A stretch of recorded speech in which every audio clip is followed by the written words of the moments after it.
عزیز طلبہ السلام علیکم۔ میں معین الدین آزاد CMM لیکچر سے آپ سے مخاطب ہوں۔ آج ہم نظم کرنے جا رہے ہیں فیڈرل بورڈ سال دوم کی یا ایھا المزمل، جو کہ بنیادی طور پہ صنف کے اعتبار سے ایک نعت ہے۔ نعت وہ نظم جس میں نبی کریم صلی اللہ علیہ وآلہ وسلم کی تعریف و توصیف بیان کی جائے۔ بیشتر اس کے کہ ہم اس کی تشریح کریں، پہلے شاعر کا مختصر تعارف ہو جائے۔ حفیظ طائب، ان کا اصل نام عبدالحفیظ تھا۔ آپ مجدد نعت ہیں۔ اردو نعت میں بہت بڑا نام حفیظ طائب۔ پنجاب یونیورسٹی سے MA پنجابی کیا اور MA پنجابی کرنے کے بعد اورینٹل کالج پنجاب یونیورسٹی میں پڑھاتے رہے۔ آپ ایک عظیم نعت گو شاعر ہیں اور مجدد نعت آپ کو کہا جاتا ہے، یعنی آپ کی جو نعتیں ہیں وہ بہت باکمال ہیں۔ ان میں حضوری کی کیفیت ہے، آپ التجا کرتے ہیں اور تمنا کو بیان کرتے ہیں۔ عشق نبی ہے اور عاجزی ہے۔ عشق نبی میں بے قراری اور عاجزی جا بجا نظر آتی ہے۔ جو نعت کے الفاظ ہیں وہ اتنے خوبصورت طریقے سے آپ نے ادا کیے ہیں کہ ان میں تقدیس جھلکتی ہے، ایسی تقدیس جس میں جو ہے وہ بلبلہ ہے، جوش ہے، سوز و گداز ہے۔ آپ کی جو ذات ہے وہ وقف برائے نعت ہے۔ بے شمار نعتیں لکھیں اور بلا شبہ کسی اور صنف کی طرف توجہ نہیں دی، نعت کو ہی اپنی زندگی کا موضوع بنایا۔ مختلف ایوارڈ ملے، جس میں تمغہ برائے حسن کارکردگی ہے، نقوش ایوارڈ ہے، آدم جی ایوارڈ ہے، اور بھی کئی ایوارڈ جو ہیں وہ ان کو دیے گئے۔ نعت کے حوالے سے اردو ادب میں بلا شبہ بہت بڑا نام ہے۔ تو فیڈرل بورڈ سال دوم میں یہ نعت شامل ہے یا ایھا المزمل کے نام سے۔ یا ایھا المزمل یاد رکھیے ایک سورت کا نام ہے، سورہ مزمل، جو کہ جس کے بارے میں کہا جاتا ہے کہ وہ مکی سورت بھی ہے اور مدنی سورت بھی ہے۔ مزمل کے معنی ہے چادر میں لپٹا ہوا، کالی چادر میں لپٹا ہوا، یا کالی کملی کا جو لفظ ہم استعمال کرتے ہیں۔ اللہ تعالیٰ نے نبی کریم صلی اللہ علیہ وآلہ وسلم کو مخاطب کیا یا ایھا المزمل، اور اس میں ساتھ یہ بتایا گیا کہ آپ نماز اور قرآن مجید جو ہے وہ اس کو پڑھیں، اس کی تلاوت کا حکم دیا گیا اور یہ بتایا گیا کہ کتنی دیر پڑھیں۔ تو شاعر نے بہت عمدگی سے نبی کریم صلی اللہ علیہ وسلم کی تعریف و توصیف یہاں پہ بیان کی ہے۔ پہلے شعر کی جانب چلتے ہیں، لیکن اس سے پہلے یہ جان لیجئے کہ یہ جو نظم ہے یہ مسدس یا مثلث کی حیث یا مخمس کی حیث میں نہیں ہے، بلکہ مثلث کی حیث میں ہے۔ نعت ہو یا کوئی بھی اور نظم ہو، اس میں طریقہ کار ہوتا ہے صنف کا کہ آیا وہ قصیدے کی حیث میں لکھی ہوئی ہے، یعنی جس حیث میں ہم غزل لکھتے ہیں وہ بیسیکلی قصیدے کی حیث ہے، یعنی ایک ترتیب کے ساتھ اشعار کا چلنا، اور دو مصرے ہوتے ہیں ایک شعر میں۔ یہ جو نظم ہے یہ مثلث ہے، یعنی 3 مصروں پہ مشتمل ہے۔ اس کا ایک بند 3 مصروں پہ مشتمل ہے۔ اگر 4 مصروں پہ مشتمل ہو تو اس کو مربع کہتے ہیں، اور اگر بند 5 مصروں پہ مشتمل ہو تو اسے مخمس کہتے ہیں، اور 6 مصروں پہ مشتمل ہو تو اس کو مسدس کہتے ہیں۔ لیکن یہ نظم مثلث ہے، ہر بند میں 3 مصرے ہیں۔ توجہ کیجئے۔ اے مرسل پاکیزہ خو، کس خلق کا پیکر ہے تو، قرآن ہے گویا ہو بہو۔ معنی مرسل پاکیزہ خو، پاکیزہ خو پاک، مرسل رسول، خلق اخلاق، پیکر جسم، قرآن ہے گویا ہو بہو مانند کی طرح۔ مفہوم ملاحظہ کیجئے۔ اے نبی کریم صلی اللہ علیہ وآلہ وسلم، آپ کی ذات پاکیزہ ہے اور آپ صلی اللہ علیہ وآلہ وسلم کا اخلاق قرآن ہی قرآن ہے۔ حفیظ طائب نبی کریم صلی اللہ علیہ وآلہ وسلم کی تعریف و توصیف بیان کر رہے ہیں، اور کہتے ہیں کہ اے نبی کریم صلی اللہ علیہ وآلہ وسلم، آپ پاکیزہ خو ہیں، پاکیزہ عادات رکھتے ہیں، اور آپ صلی اللہ علیہ وآلہ وسلم پیکر اخلاق ہیں، اخلاق کا پیکر ہیں، اور آپ کا جو اخلاق ہے وہ قرآن ہے۔ 3 حوالے اس حوالے سے ذہن میں رکھیے گا۔ پہلا حوالہ یہ کہ اللہ تعالیٰ نے نبی کریم صلی اللہ علیہ وسلم کے اخلاق کی گواہی دی اور فرمایا بے شک آپ صلی اللہ علیہ وسلم اخلاق کے اعلیٰ درجے پر فائز ہیں۔ پھر فرمایا بے شک تمہارے لیے رسول صلی اللہ علیہ وآلہ وسلم کی زندگی بہترین نمونہ ہے۔ بہترین نمونہ کیوں؟ اخلاق، ہر موقع پہ ہمیں ان سے رہنمائی ملتی ہے۔ پھر حضرت عائشہ سے پوچھا گیا، حضرت اماں عائشہ ام المومنین رضی اللہ عنہا سے پوچھا گیا کہ نبی کریم صلی اللہ علیہ وسلم کا اخلاق کیا تھا؟ تو آپ نے فرمایا کیا تم قرآن نہیں پڑھتے؟ نبی کریم صلی اللہ علیہ وآلہ وسلم کا اخلاق قرآن ہے۔ قرآن، جو کچھ قرآن میں آیا آپ صلی اللہ علیہ وآلہ وسلم نے اس پہ عمل کر کے دکھایا۔ اسی وجہ سے شاعر نے کہا ہے کہ ہو بہو کہ آپ صلی اللہ علیہ وسلم کا جو اخلاق ہے وہ قرآن مجید ہے۔ اخلاق فاضلہ، اعلیٰ اخلاقیات، اس میں جو بھی چیز ہے، جو بھی معاملات ہیں، جو بھی حالات ہیں، جو بھی واقعات ہیں، ان پہ عمل کر کے دکھایا، اور یہی ہماری کامیابی کا ذریعہ ہے۔ خود نبی کریم صلی اللہ علیہ وسلم نے اپنے اخلاق کے بارے میں فرمایا کہ مجھے اعلیٰ اخلاق کی تکمیل کے لیے بھیجا گیا ہے۔ تو شاعر یہاں پہ نبی کریم صلی اللہ علیہ وآلہ وسلم کی تعریف و توصیف بیان کر رہا ہے اور کہہ رہا ہے کہ آپ صلی اللہ علیہ وسلم عظیم ہیں، پاکیزہ ہیں، اور کوئی آپ جیسا نہیں ہے۔ ایک کتاب ہے مائیکل ہارٹ کی 100 عظیم شخصیات سے متعلق، امریکہ کی ایک شخصیت ہے، انہوں نے لکھی ہے، اور اس میں سب سے پہلے نبی کریم صلی اللہ علیہ وآلہ وسلم کا نام ہے۔ پھر میں تھوڑا سا بتا دوں کہ ہم تو نبی کریم صلی اللہ علیہ وسلم پہ ایمان رکھتے ہیں، ہمارے تو وہ ایمان کا حصہ ہے، لیکن جو دشمن ہیں یا جو دوسرے دین سے ہیں وہ بھی آپ صلی اللہ علیہ وسلم کے اخلاق کی تعریف و توصیف بیان کرتے ہیں۔ امریکی جو سپریم کورٹ ہے اس کے باہر عظیم قانون دانوں کا نام لکھا ہوا ہے، اور اس میں سب سے پہلے کس کا نام ہے؟ نبی کریم صلی اللہ علیہ وآلہ وسلم کا نام ہے۔ کس وجہ سے؟ اخلاق، کردار، صداقت کی وجہ سے۔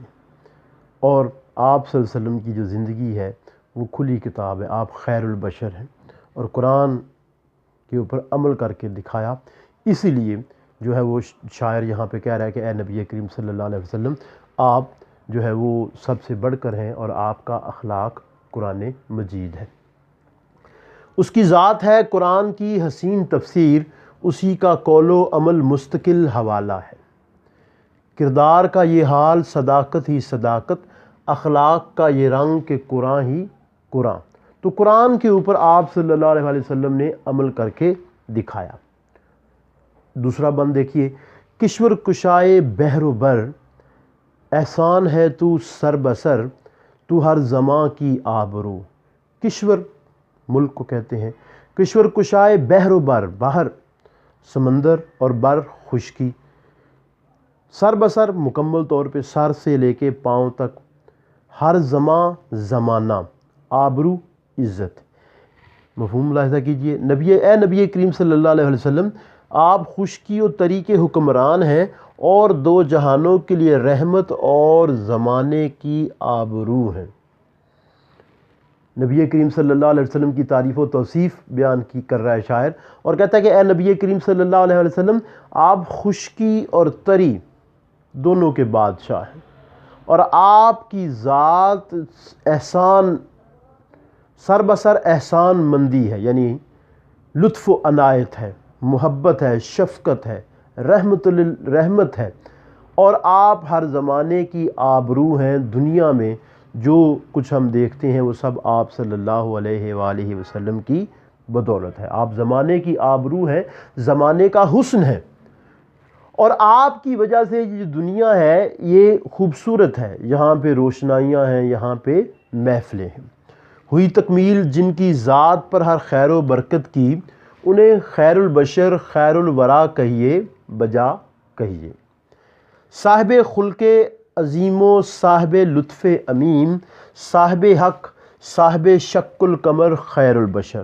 تو آپ صلی اللہ علیہ وسلم کی ذات لطف امیم ہے، اس دنیا میں بھی ہمارے لیے رحمت ہے، آنے والی دنیا میں بھی رحمت ہے، اور سبھی کے لیے رحمت ہے۔ تبھی تو قرآن مجید نے بھی کہہ دیا وَمَا أَرْسَلْنَاكَ إِلَّا رَحْمَةً لِّلْعَالَمِينَ، اور ہم نے آپ کو تمام جہانوں کے لیے رحمت بنا کر بھیجا۔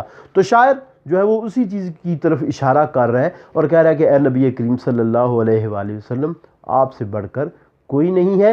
جو زمانہ ہے یا جو دنیا ہے، یہاں پہ اگر کوئی آبرو ہے تو وہ آپ ہیں، اور آپ کا جو لطف ہے، آپ کا جو احسان ہے، وہ سب کے لیے یکساں اور برابر ہے، سب کے لیے یکساں اور برابر ہے۔ تیسرا بند دیکھیے گا، تو کائنات حسن ہے، تیری زکات حسن ہے، یہ آب و گل یہ رنگ و بو۔ تو کائنات حسن ہے، کائنات کا حسن ہے۔ زکات،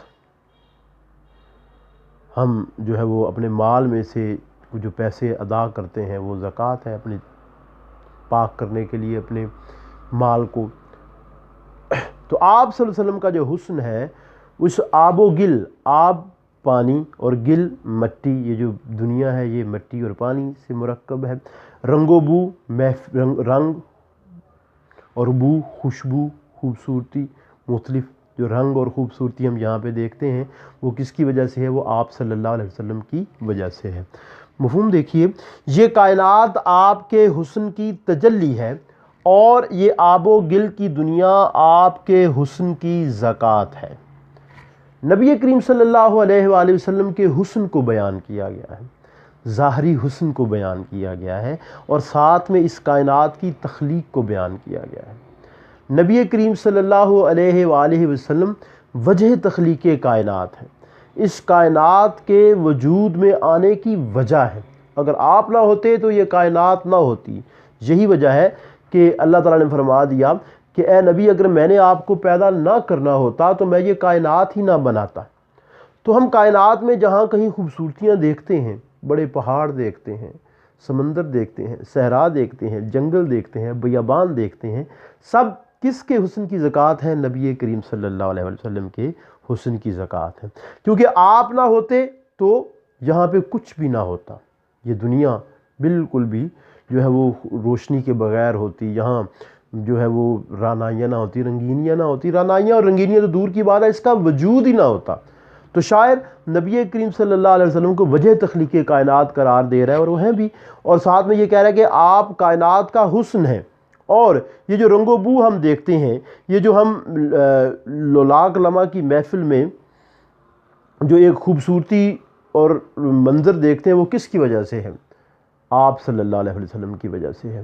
اور اس میں جو جا بجا حسن ہے وہ آپ کی تجلی ہے، وہ آپ کی تجلی ہے۔ یہ جو آب و گل ہے، اور یہ جو رنگ و بو ہے، یہ جو مٹی ہے، یہ جو پانی ہے، یہ جو خوشبو ہے، یہ جو رنگ ہے، یہ کس کی وجہ سے ہے؟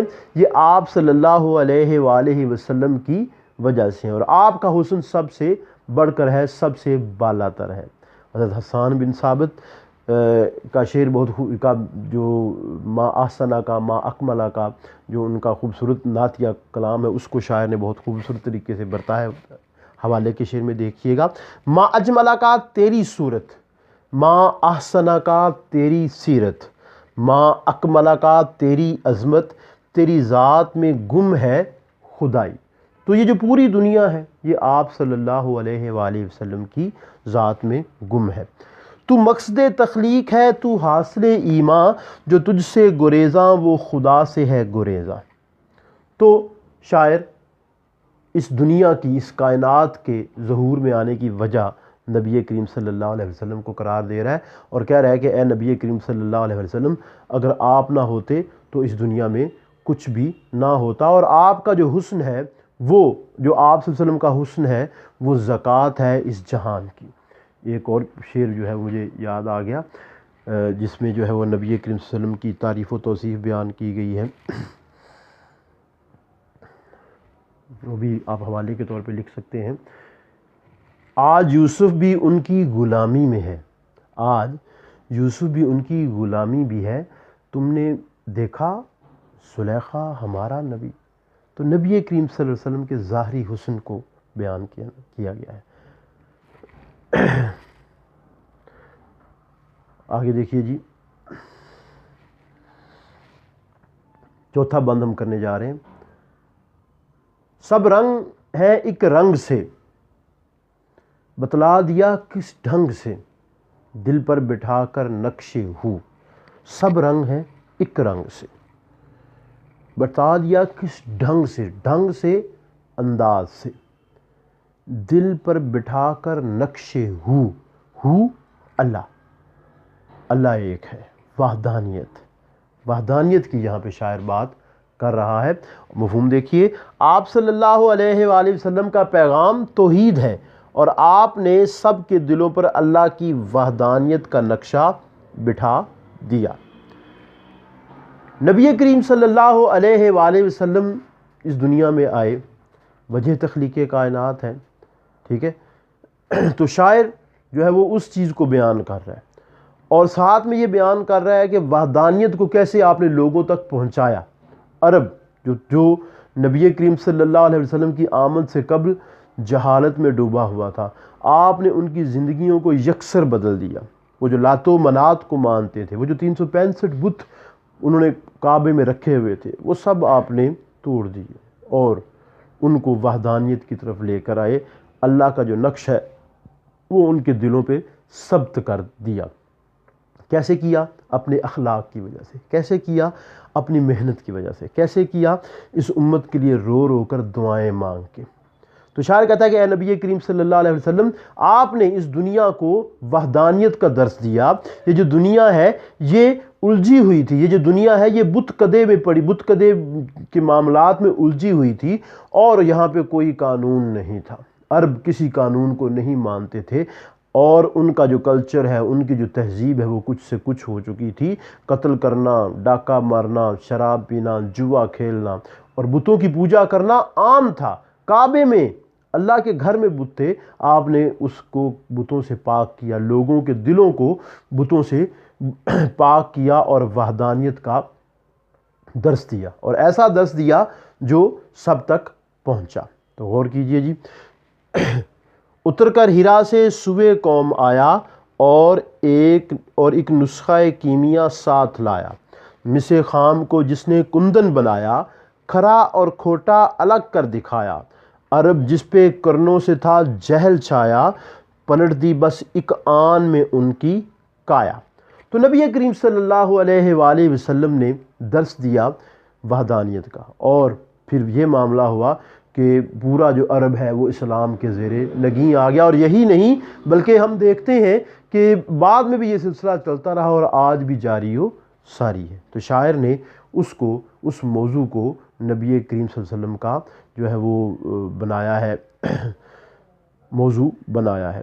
بلغ العلا بکمالہ، کشف الدجا بجمالہ، حسنت جمیع خصالہ، صلو علیہ وآلہ۔ بہت خوبصورت، اور یہ جو ہے یہ آپ اس نعت کے ہر شعر میں حوالے کے طور پہ لکھ سکتے ہیں۔ نبی کریم صلی اللہ علیہ وسلم کا حسن، نبی کریم صلی اللہ علیہ وسلم کی زندگی، سیرت، اس پہ تو ہم کچھ جتنا بھی لکھ لیں کم ہے۔ وہ اللہ کا مقام کیا ہے اور نبی کا مقام کیا ہے، ہم دونوں کو نہیں پہچانتے۔ اللہ کے مقام سے نبی واقف ہے، اور نبی کے مقام سے اللہ واقف ہے۔ شیخ سعدی نے کہا تھا، بعد از خدا بزرگ توئی قصہ مختصر۔ تو شاعر نے جہاں پہ نبی کریم صلی اللہ علیہ وآلہ وسلم کی تعریف و توصیف بیان کی ہے۔ تو عزیز طلبہ، یہ ہمارے لیکچر کا پہلا حصہ تھا، امید ہے آپ کو پسند آیا ہوگا۔ پھر نئے لیکچر کے ساتھ حاضر ہوں گے۔ السلام علیکم۔